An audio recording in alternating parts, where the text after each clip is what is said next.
اللہ من الشیطان الرجیم بسم اللہ الرحمن الرحیم السلام علی الحسین و علی علی ابن الحسین و علی اولاد الحسین و علی اصحاب الحسین علیہ السلام۔ السلام علیکم ورحمۃ اللہ وبرکاتہ۔ امام حسین علیہ السلام جنہوں نے مدینہ سے لے کر کربلا تک سفر کے دوران مختلف موقعوں پر اپنی شہادت کا اعلان کیا تھا، آج وہ اپنے صحاب سے بیعت اٹھا کر ان کو جانے کے لیے کہہ رہے تھے کہ میں تم کو اجازت دیتا ہوں، یہ رات آخری رات ہے زندگی کی، اگر تم جانا چاہو تو جا سکتے ہو اور میرے خاندان میں سے بھی میرے لوگوں کو ساتھ لے جاؤ۔ جب یہ بات سنی امام علیہ السلام کے اصحاب نے اور آپ کے خاندان والوں نے، تو سب جو ہیں وہ خاموش بیٹھے آنسو بہا رہے تھے کہ سب سے پہلے امام علیہ السلام کی تقریر ختم ہونے کے بعد جو سب سے پہلے اٹھے وہ جناب حضرت ابو الفضل عباس تھے، جو آپ کے بھائی تھے، ام البنین کے بیٹے تھے، حضرت علی علیہ السلام کے بیٹے تھے۔ وہ اٹھے اور انہوں نے فرمایا، خدا کبھی ایسا دن نہ دکھلائے کہ ہم آپ کو چھوڑ کر اپنے گھروں کی طرف واپس چلے جائیں۔ ان کے بعد جناب بنی ہاشم کے تمام ہی افراد جو ہیں وہ حضرت جناب عباس کی یہ گفتگو دہرانے لگے۔ حضرت عقیل کے صاحبزادوں کی طرف سے بھی وہ بھی یہ کہنے لگے کہ ہم ایسے نہیں جائیں گے، ہم آپ کو چھوڑ کر بالکل بھی اکیلے گھر نہیں جائیں گے۔ یہاں پر جناب مسلم بن اوسجا جو آپ کے اصحاب میں سے تھے، وہ کہتے ہیں کہ ہم کیسے آپ کی مدد سے ہاتھ اٹھا لیں، اس صورت میں خدا کے حضور ہم کیا عذر پیش کریں گے؟ خدا کی قسم ہم آپ کو چھوڑ کر کبھی نہیں جائیں گے، اپنے نیزے سے آپ کے دشمنوں کے سینے چھید ڈالیں گے اور جب تک تلوار ہاتھ میں ہے ان سے جنگ کریں گے، اور اگر کوئی اسلحہ نہ رہا تو پتھروں سے ان پر حملہ کریں گے یہاں تک کہ اپنی جانیں آپ پر فدا کر دیں گے۔ اسی طرح آپ کے دوسرے جو صحابی ہیں سعد ابن عبداللہ، وہ کہتے ہیں کہ خدا کی قسم ہم ہرگز آپ کی مدد کو ترک نہیں کریں گے تاکہ خدا کے حضور ثابت قدم رہ سکیں کہ ہم نے آپ کے سلسلے میں نبی اکرم کے حق کا لحاظ رکھا ہے۔ خدا کی قسم اگر مجھے معلوم ہو کہ 70 مرتبہ مارا جاؤں گا اور ہر مرتبہ میرے جسم کو جلا کر راکھ کرنے کے بعد زندہ کیا جائے تب بھی آپ کا ساتھ نہیں چھوڑوں گا، اور ہر مرتبہ زندہ ہونے کے بعد آپ کی مدد کرنے کے لیے تیار رہوں گا، حالانکہ میں جانتا ہوں کہ موت صرف ایک ہی مرتبہ آئے گی اور اس کے بعد اللہ کی لازوال نعمتیں ہیں۔ اس کے بعد زہیر ابن کین کہتے ہیں کہ اے فرزند رسول، خدا کی قسم میں تو چاہتا ہوں کہ آپ کی حمایت میں 1000 بار مارا جاؤں، پھر زندہ ہوں اور پھر مارا جاؤں، اور ہر بار میری یہ آرزو ہو کہ میرے مارے جانے سے آپ یا ان بنی ہاشم کے کسی جوان کی جان بچ جائے۔ اس کے بعد آپ کے تمام اصحاب نے باری باری اپنی جان فداری کا اور شجاعت کا ثبوت دیا اور آپ کا ساتھ حتمی طور پر دینے کا فیصلہ کیا۔ تو امام عالی مقام نے بھی جب ان سب کی باتیں سنی تو انہیں 2 ٹوک اور واضح الفاظ میں فرما دیا کہ دیکھو میں کل مارا جاؤں گا اور آپ سب بھی مارے جائیں گے، کوئی ایک بھی نہ بچے گا، یہاں تک کہ قاسم اور شیر خوار عبداللہ بھی باقی نہ رہیں گے۔ یہ سن کر امام کے صحاب نے ایک آواز ہو کر کہا کہ ہم بھی خداوند متعال کے شکر گزار ہیں کہ اس نے ہمیں آپ کی مدد کی توفیق دے کر فضیلت بخشی اور آپ کے ہمراہ شہادت دے کر عزت و شرافت عنایت فرمائی۔ اے فرزند رسول، کیا ہم اس بات پر خوش نہ ہوں کہ جنت میں آپ کے ساتھ رہیں گے؟ تاریخ میں لکھا ہے کہ امام علی مقام نے ان کی آنکھوں کے سامنے سے پردہ ہٹا دیا اور یک بہ یک ان سب نے جنت میں اپنے مقام اور ان نعمتوں کو دیکھا جو وہاں انہیں دی جائیں گی۔ اس کے بعد امام علی مقام نے سب کو اپنے اپنے خیمے میں جانے کو کہا اور آپ خود اپنی بہن جناب زینب سلام اللہ علیہا کے خیمے کی طرف روانہ ہو گئے۔ آپ کی حفاظت کی غرض سے خیمے کے باہر نافع بن حلال جو ہیں وہ تلوار لے کر کھڑے ہو جاتے ہیں کہ اتنے میں آپ کو اندر سے آواز آتی ہے، دونوں بہن بھائی باتیں کر رہے ہوتے ہیں کہ جناب زینب سلام اللہ علیہا فرماتی ہیں کہ اے میرے بھائی، کیا آپ نے اپنے اصحاب کا امتحان لے لیا ہے؟ کیا ان کی نیت اور استقامت کو آپ نے جانچ لیا ہے؟ ایسا نہ ہو کہ کل سختی پڑنے پر وہ سب آپ کو چھوڑ کر چلے جائیں اور آپ دشمنوں میں تنہا رہ جائیں۔ امام علیہ السلام ان کے جواب میں فرماتے ہیں کہ خدا کی قسم میں نے انہیں آزما لیا ہے، یہ سب شجاع اور ثابت قدم ہیں، یہ لوگ میرے ہمراہ مارے جانے کے ایسے ہی مشتاق ہیں جیسے کوئی بچہ اپنی ماں کے دودھ کا مشتاق ہوتا ہے۔ نافع کہتے ہیں کہ میں نے جب یہ سوال اور اس کا جواب سنا تو شدت گریہ سے میرا دل بھر آیا۔ میں نے جناب حبیب ابن مظاہر کو بلایا اور انہیں امام اور ان کی بہن کی بات سنائی کہ جناب زینب سلام اللہ علیہا اس طرح سے پریشان ہیں۔ تو جناب حبیب ابن مظاہر نے سب کو اکٹھا کیا تو وہ سب جناب زینب سلام اللہ علیہا کے خیمے کے باہر تشریف لائے اور سب نے فرمایا کہ اے پیاری بی بی، ہم آپ کے بھائی پر اپنی جانیں قربان کر دیں گے، اگر آپ کہیں تو ہم ابھی اپنی تلواریں نکال کر دشمن پر ٹوٹ پڑیں اور ابھی کے ابھی ہم ان کو ملیہ میٹ کر دیں۔ جب یہ آواز سنی تو اندر سے کسی خاتون کی آواز آئی کہ اے پاک سرش لوگوں، رسول خدا کی بیٹیوں اور امیر المومنین کے خاندان کی حفاظت کرو۔ خاتون کی یہ آواز سن کر سب اصحاب واپس اپنے اپنے خیموں میں چلے گئے اور بلند آواز سے رونے لگے۔ پھر آپ نے اپنی بہن کو اپنی شہادت کی خبر دی تو جناب زینب سلام اللہ علیہا رونے لگیں۔ آپ نے فرمایا کہ اے بہن، صبر اور تحمل سے کام لو اور یاد رکھو کہ ایک دن تمام دنیا والوں نے مرنا ہے اور جو آسمان پر ہیں وہ بھی باقی نہیں رہیں گے۔ وہ خدا جس نے اپنی قدرت سے دنیا کو خلق کیا ہے، اس کے سوا سب نے موت کا ذائقہ چکھنا ہے، اور وہی تمام مخلوقات کو ایک بار پھر اٹھائے گا، اور وہ یکتا اور بے مثل ہے۔ میرے والد، میری والدہ اور میرے بھائی مجھ سے بہتر تھے، اور میرے، ان کے اور تمام مسلمانوں کے لیے نبی اکرم صلی اللہ علیہ وآلہ وسلم کی ذات نمونہ عمل ہے۔ ان سب نے بھی موت کا ذائقہ چکھا ہے۔ شب عاشور حسین ابن علی علیہ السلام کے خیموں میں عجیب جوش و جذبہ اور غیر معمولی ولولہ نظر آتا تھا۔ کوئی اپنے اسلحے تیار کر رہا تھا، کوئی اللہ کی عبادت میں مشغول تھا اور کوئی قرآن مجید کی تلاوت کر رہا تھا۔ یعنی اس طرح سے ہر طرف سے آواز آ رہی تھی کہ لگتا تھا کہ جیسے شہد کی مکھیاں کوئی اکٹھی ہو کر بن بنا رہی ہیں۔ اسی طرح سے امام علی مقام اس رات عبادت میں مشغول رہے اور اس آیہ کریمہ کی تلاوت کرتے ہوئے ان کو جب سنا گیا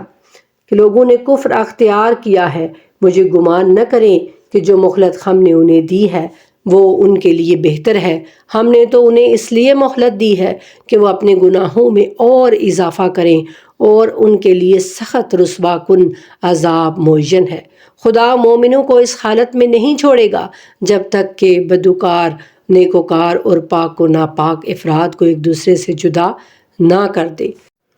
باہر سے عمر ابن سعد کے ایک سپاہی نے جب یہ امام کی تلاوت کی آواز سنی تو وہ شخص بولا کہ نیکوکار افراد ہم ہیں اور خدا نے ہمیں تم لوگوں سے علیحدہ اور ممتاز کر دیا ہے۔ استغفر اللہ۔ یعنی دیکھیے کہ یہ دنیا کی محبت انسان کو کس قدر ذلت اور رسوائی میں، پستی میں گرا دیتی ہے۔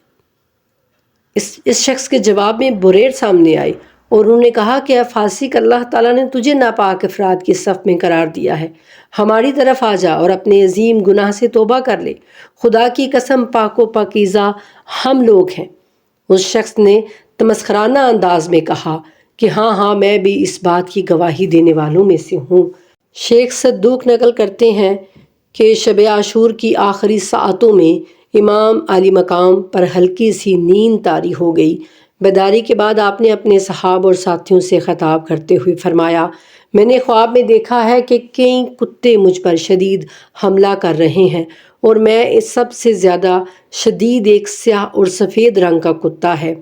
یہ خواب نشاندہی کر رہا ہے کہ میرا قاتل ان میں سے کوئی ایسا شخص ہوگا جو برص کے مرض میں مبتلا ہوگا۔ اس کے بعد امام علیہ السلام نے مزید فرمایا کہ اس خواب کے بعد میں نے رسول اللہ صلی اللہ علیہ وآلہ وسلم کو اپنے چند اصحاب کے ہمراہ دیکھا۔ حضرت صلی اللہ علیہ وسلم نے فرمایا مجھ سے، تم اس امت کے شہید ہو، عرش بری اور آسمانوں میں رہنے والے ایک دوسرے کو تمہاری آمد کی خوشخبری دے رہے ہیں۔ تم آج رات افطار میں میرے پاس ہوگے، اب جلدی کرو اور ہرگز دیر نہ لگاؤ، ایک فرشتہ آسمان سے نازل ہو رہا ہے جو تمہارے خون کو سبز رنگ کی ایک شیشی میں جمع کرے گا۔ پھر امام علیہ السلام نے فرمایا، میں نے یہ خواب میں دیکھا کہ اب وقت آ پہنچا ہے اور یہی اس دنیا سے کوچ کا وقت ہے اور اس میں کوئی شک نہیں ہے۔ اور پھر جب صبح طلوع ہو گئی، روز عاشور آ گیا، تو امام حسین علیہ السلام نے نماز صبح کی ادائیگی کے بعد نماز گزاروں کی طرف رخ کیا اور اللہ تعالیٰ کی حمد و ثنا کے بعد فرمایا کہ اللہ تعالیٰ نے آج میرے اور آپ سب کے مارے جانے کی اجازت دے دی ہے۔ اب آپ سب کو چاہیے کہ صبر و تحمل سے کام لیتے ہوئے دشمن سے جنگ کریں۔ آپ کے یہ جملے سن کر ان کے چہروں کے رنگ نکھرتے چلے جا رہے تھے اور امام علی مقام پرسکون تھے، اطمینان قلب کے ساتھ فرما رہے تھے کہ اے معزز لوگوں کی اولادو، صبر و تحمل سے کام لو۔ موت تو صرف ایک پل ہے جس کے ذریعے تم سختی اور مشکلات سے گزر کر وسیع و عریض جنت اور اس کی ہمیشہ رہنے والی نعمتوں تک پہنچ جاؤ گے۔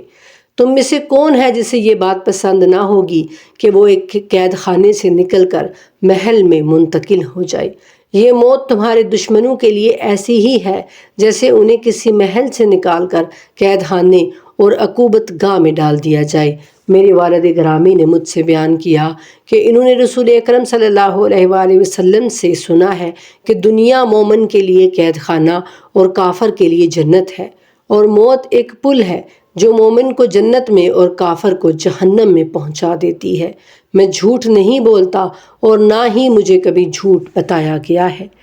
یہ کہنے کے بعد امام علیہ السلام نے اپنے لشکر کو منظم کیا جو مشہور قول کے مطابق 70 افراد پر مشتمل تھا۔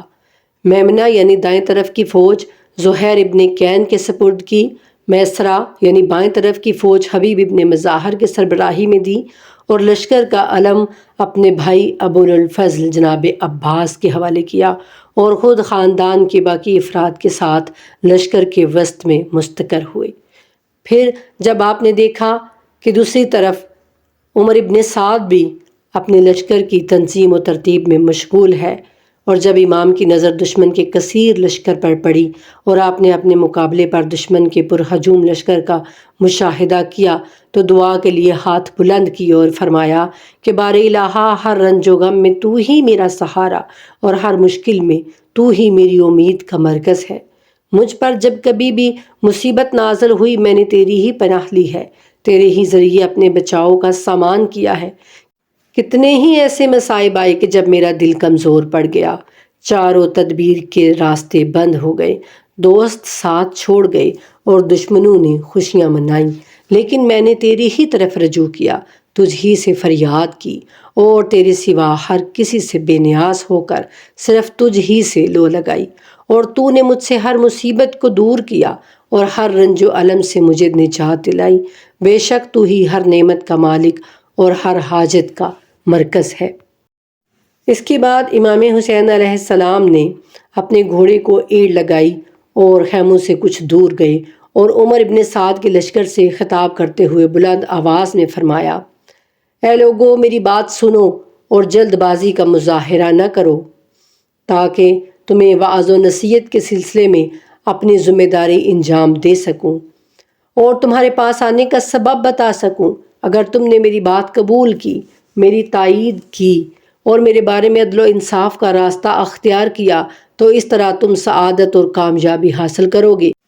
اور پھر میرے خلاف جنگ کی تمہارے پاس کوئی دلیل نہیں ہوگی۔ لیکن اگر تم میری بات نہ مانو اور انصاف سے کام نہ لو تو پھر اپنا ارادہ پختہ کر لو اور اپنے حمایتوں کو بلا لو اور تمہاری کوئی بات تم پر مخفی نہ رہے۔ اس کے بعد جو چاہو کر گزرو اور مجھے کسی طرح کی مہلت نہ دو۔ بے شک میرا مالک و مختار وہ خدا ہے جس نے کتاب نازل کی ہے اور وہ نیک بندوں کا والی و وارث ہے۔ کتب تاریخ کے مطابق جب امام کی تقریر اس مقام پر پہنچی تو خیمے کے اندر سے بچوں اور خواتین کے رونے کی آوازیں بلند ہونے لگیں، تو آپ نے اپنے بھائی جناب عباس کو اور اپنے بیٹے جناب حضرت علی اکبر کو بھیجا کہ ان کو خاموش کروائیں، ان کو بولیں کہ اطمینان کے ساتھ بیٹھیں، مستقبل میں ابھی انہیں بہت زیادہ رونا ہے۔ جب خواتین اور بچے خاموش ہو گئے تو امام علیہ السلام نے ایک بار پھر اپنی تقریر کا آغاز کیا اور اللہ تعالیٰ کی حمد و ثنا کے بعد آپ نے فرمایا، اے اللہ کے بندو، خدا سے ڈرو اور دنیا سے ہوشیار رہو۔ اگر یہ دنیا کسی کے لیے ہمیشہ باقی رہنے والی ہوتی اور کوئی دنیا میں ہمیشہ باقی رہ سکتا تو انبیاء اس کے سب سے زیادہ حقدار تھے اور انہی کی رضا کے حصول کے لیے ایسا کرنا بہتر تھا اور یہی حکم انتہائی پسندیدہ ہوتا، مگر حقیقت یہ ہے کہ اللہ تعالیٰ نے دنیا کو فنا کے لیے خلق کیا ہے۔ اس کی ہر نئی چیز پرانی ہو جانے والی اور اس کی ہر نعمت زائل و برباد ہو جانے والی ہے۔ اس کی خوشیاں غم میں بدل جانے والی ہیں۔ یہ پست ٹھکانہ ہے اور عارضی جائے سکونت ہے، لہٰذا یہاں سے زاد آخرت فراہم کر لو اور بہترین زاد آخرت تقویٰ ہے۔ اللہ سے ڈرو، شاید تم کامیاب ہو جاؤ۔ اے بندگان خدا، اللہ نے دنیا کو خلق فرمایا اور اسے فنا و زوال کا گھر بنایا۔ یہ اپنے مکینوں کو ایک حال سے دوسرے حال میں الٹتی پلٹتی رہتی ہے، فریب دیتی ہے جسے دنیا دھوکے میں ڈال دے، اور بدنصیب ہے وہ جسے دنیا اپنے فتنوں میں جکڑ لے۔ پس تم دنیا کے دھوکے میں نہ آ جانا، کیونکہ جو کوئی بھی اسی پر بھروسہ کرتا ہے یہ اس کی امیدوں کو منقطع کر دیتی ہے، اور جو اس کی طمع کرتا ہے وہ محروم رہتا ہے۔ تم سب نے ایک ایسی بات پر ایکا کر لیا ہے جو خدا کے غیظ و غضب کا باعث ہے، اور اس نے اپنا منہ تمہاری طرف سے پھیر لیا ہے اور تم پر اپنا عذاب مسلط کر دیا ہے۔ کتنا اچھا ہے ہمارا پروردگار، اور کیسے بدکردار بندے ہو تم لوگ اللہ کی اطاعت کا اقرار کرتے ہو اور اس کے رسول محمد صلی اللہ علیہ وآلہ وسلم پر ایمان لاتے ہو، اور پھر اسی رسول کی آل اولاد کو قتل کرنے کے لیے اس پر حملے کی تیاری کر رہے ہو۔ شیطان تم پر غالب آ گیا ہے اور تمہیں خدا کی یاد سے غافل کر دیا ہے۔ وائے ہو تم پر اور تمہارے ارادوں پر، انا للہ و انا الیہ راجعون۔ یہ وہ لوگ ہیں جنہوں نے ایمان کے بعد کفر اختیار کر لیا ہے، اور یہ ظالم لوگ اللہ کی رحمت سے دور ہیں۔ پھر یوں امام علی مقام نے اپنا شجرہ ان لوگوں کے سامنے پیش کیا اور فرمایا کہ اے لوگو، میرے شجرہ نسب اور خاندان کو دیکھو، پھر پلٹ کر سوچو، اپنے آپ کو ملامت کرو اور غور کرو کہ کیا تمہارا مجھے قتل کرنا اور میری حرمت کو پامال کرنا جائز ہے؟ کیا میں تمہارے نبی کی بیٹی کا بیٹا نہیں؟ کیا میں ان کے وصی اور ان کے چچا زاد بھائی کا فرزند نہیں، جو سب سے پہلے اللہ پر ایمان لائے اور جو کچھ نبی اکرم خدا کی طرف سے لائے تھے سب سے پہلے اس کی تصدیق کرنے والے تھے؟ کیا حمزہ سید الشہداء میرے چچا نہیں؟ کیا جعفر طیار میرے چچا نہیں؟ کیا تم نے میرے اور میرے بھائی کے بارے میں نبی اکرم صلی اللہ علیہ وآلہ وسلم کا وہ قول نہیں سنا جس میں آپ نے فرمایا ہے کہ یہ دونوں جنت کے جوانوں کے سردار ہیں؟ اگر تم میری کہی ہوئی باتوں کی تصدیق کرتے ہو تو یہی حق ہے، اور خدا کی قسم میں نے کبھی جھوٹ نہیں بولا، کیونکہ میں جانتا ہوں کہ اللہ تعالیٰ جھوٹ بولنے والے سے نفرت کرتا ہے اور اس کے جھوٹ کا نقصان خود اسی کے اوپر آتا ہے۔ اور اگر مجھے جھوٹا سمجھتے ہو تو اب بھی مسلمانوں کے درمیان ایسے لوگ موجود ہیں کہ اگر ان سے ان باتوں کے بارے میں پوچھو تو وہ تمہیں بتائیں گے۔ جابر ابن عبداللہ انصاری، ابو سعید خدری، سہل ابن سعد سعدی، زید ابن ارقم اور انس ابن مالک، کسی سے بھی پوچھ لو، وہ تمہیں بتائیں گے کہ انہوں نے میرے اور میرے بھائی کے بارے میں رسول اللہ کا یہ قول سنا ہے۔ کیا یہی ایک جملہ کافی نہیں ہے جو تمہیں میرا خون بہانے سے روک سکے گا؟